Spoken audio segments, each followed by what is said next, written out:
देखो शालिनी, मैंने साड़ी की फॉल लगा दी है और मैंने इस सूट की अच्छे से तुरपाई भी कर दी है। तुम दोनों का बहुत बहुत शुक्रिया। तुम दोनों की वजह से मेरा दर्जी का काम कितनी जल्दी हो जाता है, वरना अकेले ये सब कर पाना मेरे लिए बहुत मुश्किल था।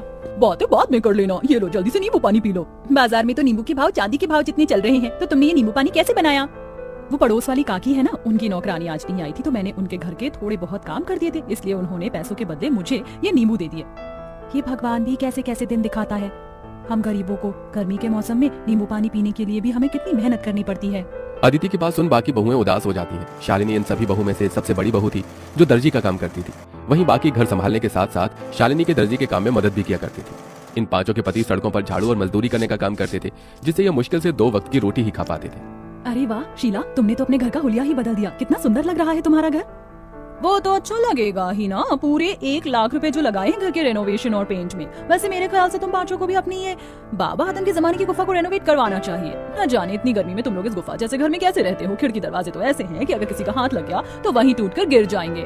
पांचों बहू की घर की बेइज्जती करके घमंड दिखाते हुए शीला अपने घर के अंदर चली जाती है। अपने घर की इतनी बेइज्जती होता देख पांचों बहुओं को ही काफी दुख होता है। अरे बाप रे बाप, ऐसा लग रहा है कि धरती लोक पर नहीं बल्कि सूर्य ग्रह पर पहुंच गया हूँ। कितनी गर्मी है। इतनी गर्मी में गुफा में सोओगे तो गर्मी नहीं तो क्या ठंड लगेगी? क्या गुफा? और नहीं तो क्या, ये गुफा क्या आप लोगों को घर दिखाई देती है? शादी को इतना समय हो गया है, लेकिन हम एक ढंग के किराए के मकान में भी नहीं रह सके। कभी कभी तो लगता है इस गुफा जैसे घर को छोड़कर जंगलों में चले जाऊं और वहीं रहूं। याशिका की बातें सुन सभी लोगों को इस बात का एहसास तो होता है, लेकिन अपनी गरीबी और लाचारी देखते हुए वो कुछ नहीं कहते और ऐसी गरीबी में उनके दिन बीतने लगते हैं। अमृता, अगर तुम न होती तो इतनी गर्मी में हमें ये ठंडा पानी पीना भी नसीब नहीं होता। जमीन ठंडी रहती है ना, इसलिए मैंने पानी के मटके रखना शुरू कर दिया था, ताकि कड़ी से कड़ी गर्मी में भी हमें ठंडा पानी मिल सके। कल रात थोड़ी बहुत चैन की नींद नसीब हुई थी। वैसे ये कपड़ा गीला कर ओढ़कर सोने का आइडिया सच में कमाल का निकला। अब तो मैं रोज ऐसे ही सोऊंगी।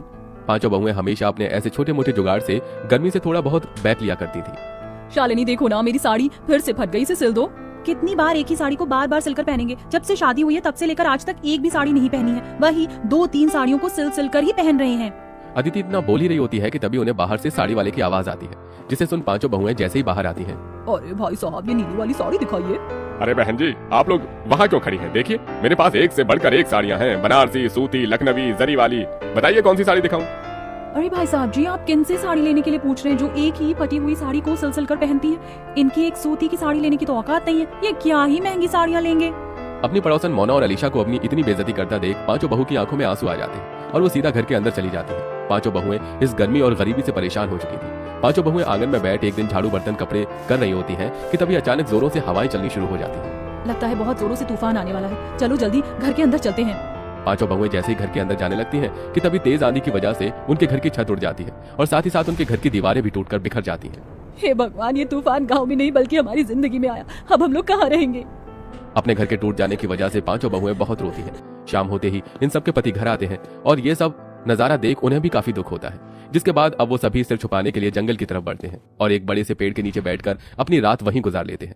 जहां ये सभी लोग रहते थे वहां पर एक बड़ी सी नदी भी बनी हुई थी, जो तूफान की वजह से काफी गंदी हो गई थी, जिसे देख पांचों उस नदी की सफाई करते हैं और ऐसे ही उनके कई दिन गुजर जाते हैं।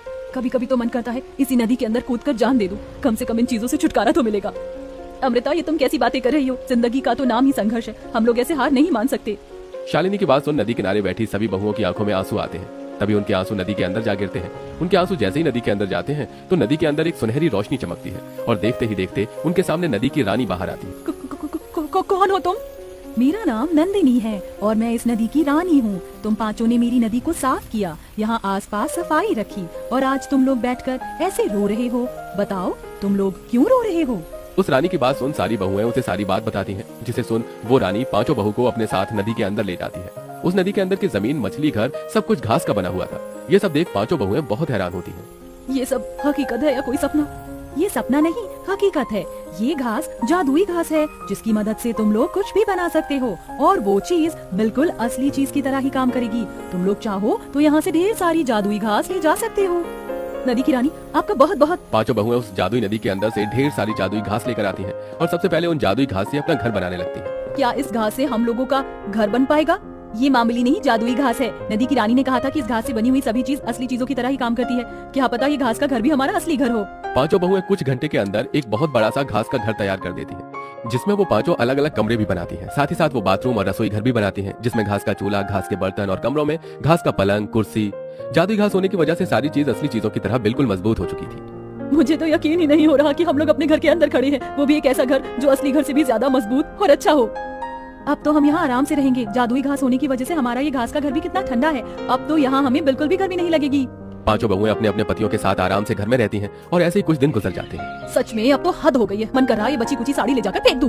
क्या हुआ अदिति, तुम इतने गुस्से में क्यों हो? गुस्सा ना करूं तो खुशी के मारे नाचूं। उस दिन तुमसे साड़ी सिलवाई थी, देखो आज फिर से ये साड़ी फट गई। अदिति की बात सुन शालिनी के मन में एक ख्याल आता है, जिसके बाद शालिनी दोबारा उस जादुई नदी के अंदर जाती है और वहाँ से ढेर सारी जादुई घास लेकर आती है और अपनी सिलाई मशीन पर बैठकर कुछ घंटे के अंदर ही घास की बनी हुई 5 साड़ियाँ तैयार कर देती है। साड़ियों के बॉर्डर पर वो तरह तरह के फूल भी लगाती है, जिसके बाद अब जैसे ही पांचों बहुएं उस घास की साड़ियों को पहनती हैं, इस घास की साड़ी को पहनकर तो ऐसा लग रहा है कि मानो जैसे मैंने रुई की साड़ी पहन रखी हो। अब इन घास की साड़ियों में हमें बिल्कुल भी गर्मी नहीं लगेगी और हम आराम से रहेंगे। पांचों बहुएं उस घास की साड़ियों को पहनकर काफी खुश होती हैं। जिस तूफान से इन पांचों का घर टूटा था, उस तूफान में गांव में और भी कई लोग थे जो बेघर हो गए थे। ये सब देख पांचों बहुएं उन लोगों के लिए जादुई घास से घर बनाती हैं। अरे आप लोग तो हमारे लिए देवी हो।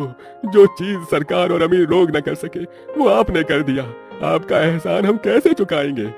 जादुई घास के घर बनाने के साथ साथ पांचों बहुएं गरीब औरतों के लिए घास की साड़ियां भी बनाती हैं, जिन्हें वो काफी सस्ते दामों में बेचती हैं। बरसों से सपना था कि सूती की साड़ी लूंगी, लेकिन हमेशा पैसों की कमी की वजह से ना ले सकी। लेकिन आज आपकी वजह से मैं रुई जैसी मुलायम साड़ी पहन सकूंगी। आपका बहुत बहुत शुक्रिया।